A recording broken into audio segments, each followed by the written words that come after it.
but the Aries in particular, because well, you can say Jupiter moving into Aries at the end of this month. It's just we've been primed already with some things. Not so easy, really. I mean, it's going to come for us that we will win, but we're busy um, fighting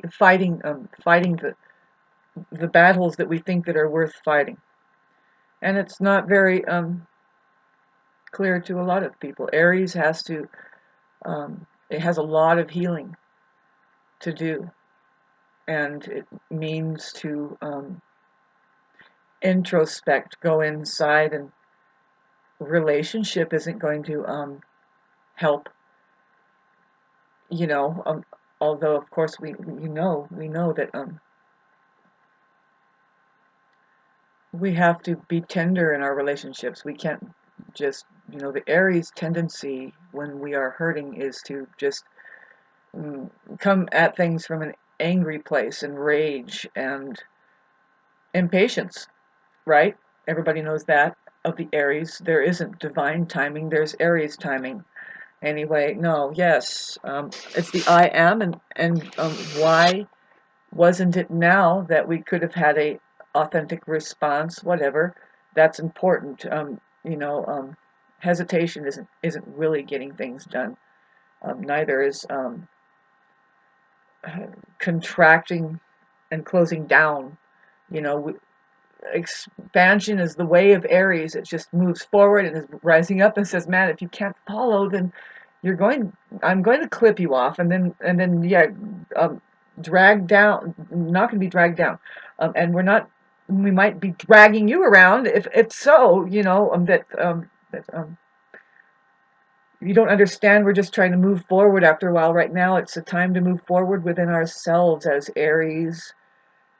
Talk about that Jupiter snapping into a whole new sign for all of humanity. Something about us all out there experiencing the Jupiter in Pisces. For me, Aries rising, it's in my 12th house. It's like right at home there, where it's looking into all of this amazing stuff. You might notice water leaks out there. It has to do with watery issues. Kind of dampening, but I noticed that it's moving forward now. The Jupiter in Pisces is now moving forward, and my fires have become easier to light. And I can just, because I live, see this stove in the background has a fire in it. I heat myself with fire for 35 years now. I love fire heat. I live in the woods and I use wood to, anyway, we love the warmth of fire. Jupiter in Aries, moving into Aries, coming up at the end of December, namely December 21st.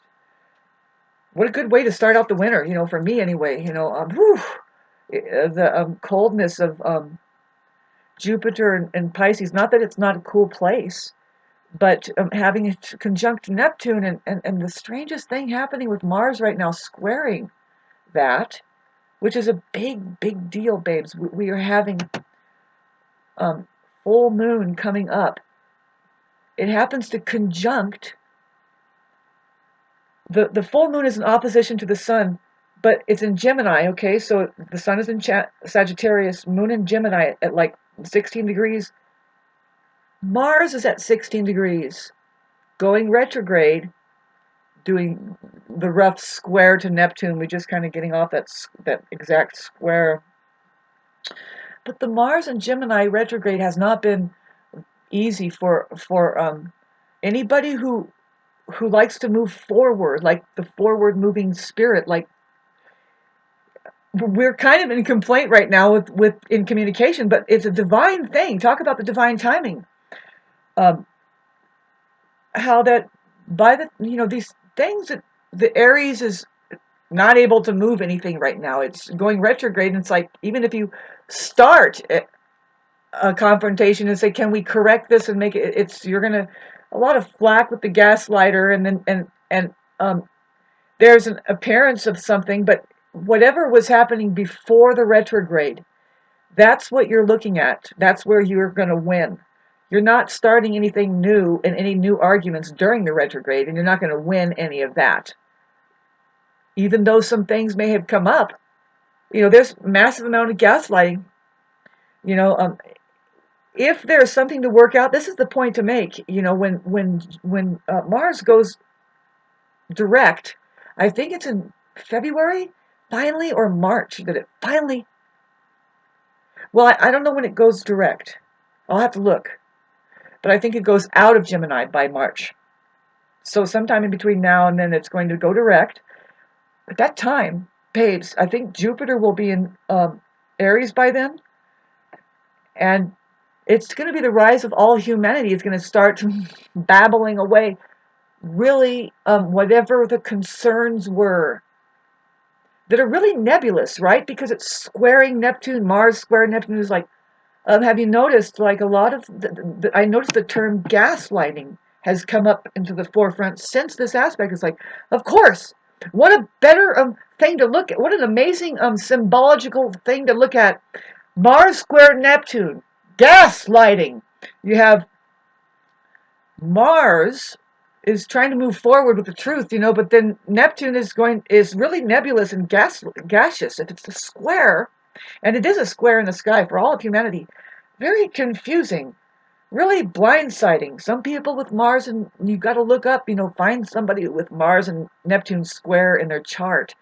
They're kind of foggy about the way reality works, so they could have this thing that happens, you know, like the could be a problem with drugs. How is that happening? It's the drugs' fault. No, it's not. It's your fault. Stop doing that. And then also, what else? Rape issues or getting in an accident or something. You got to look at their lives and just wait for it. Ah, there it is, Mars square Neptune, and this person was a little foggy about them, and that's the way you pay. Good God, and it's not knock on wood. It's more like wake the fuck up. There is we all have the responsibility. Really, we all have the freedom to, how do you like my picture back there? It lights up when the sun hits it, and then it turns blank when there's no sun hitting it. It's anyway. It's everybody has a responsibility to take the freedom to reality. You know, you have your mind, and boy, talk about it. Who's the narcissist? The mind. Yeah, filter reality through these people and just listen to these fucking people try and convince us. It's an insult to your faculties, which are clear. You know, your job is to stay clear. I don't care. Good idea. Just drink that alcohol down. There's a reason why people are going alcoholic and shit like this. Is because maybe they're surrounded by people that are not reality oriented. How do you talk to these people? Get away from them. Get away, get away, get away. This is what's going to keep coming up. Okay, so when the Mars goes forward, and we have Jupiter for everybody in the world having noticed what gaslighting is and shit, and it's like, now, well, how do you deal with it? Well, all you do is radiate, like, you know, projectors that they are, you know, but just say the truth. They're going to hate it. You know, don't say I, you, she, he, me, we. Really, it's we. It's not I, you, he, she, or me. It's just we. What the fuck went on? You know, what time of day was it? Are you even, hello, reality check. Big fucking problem for 80% of the people who are living in fear, and they're like this. Why is it like that? Well, first of all, check it out. You have been programmed that way. You have something okay, so it starts at childhood. This is what everybody's looking at now. I'm looking at it. I have my shit that I'm dealing with. It's like, well, thanks a lot for triggering that all off. It didn't need to go that way. What we need to do is learn how to love each other and be there for each other. You know what love is? Present. Love is present. You say, like, you don't say the present, but yes, you can say that if you don't understand. But it's this moment now. I mean, very difficult for people to just let go into that. There's always something else going on, and it's so important to start evolving through love and realization of what's really where your real life is. Then your mind can be of some use. Otherwise, it's going to use you. The mind isn't able to be present, babes. The mind isn't the present. It's just incapable. It can't be. Fuck no, it can't. No. Not a single person out there is more than the present. They all have to surrender. How do you like that? Sunday. There's a reason for you and me.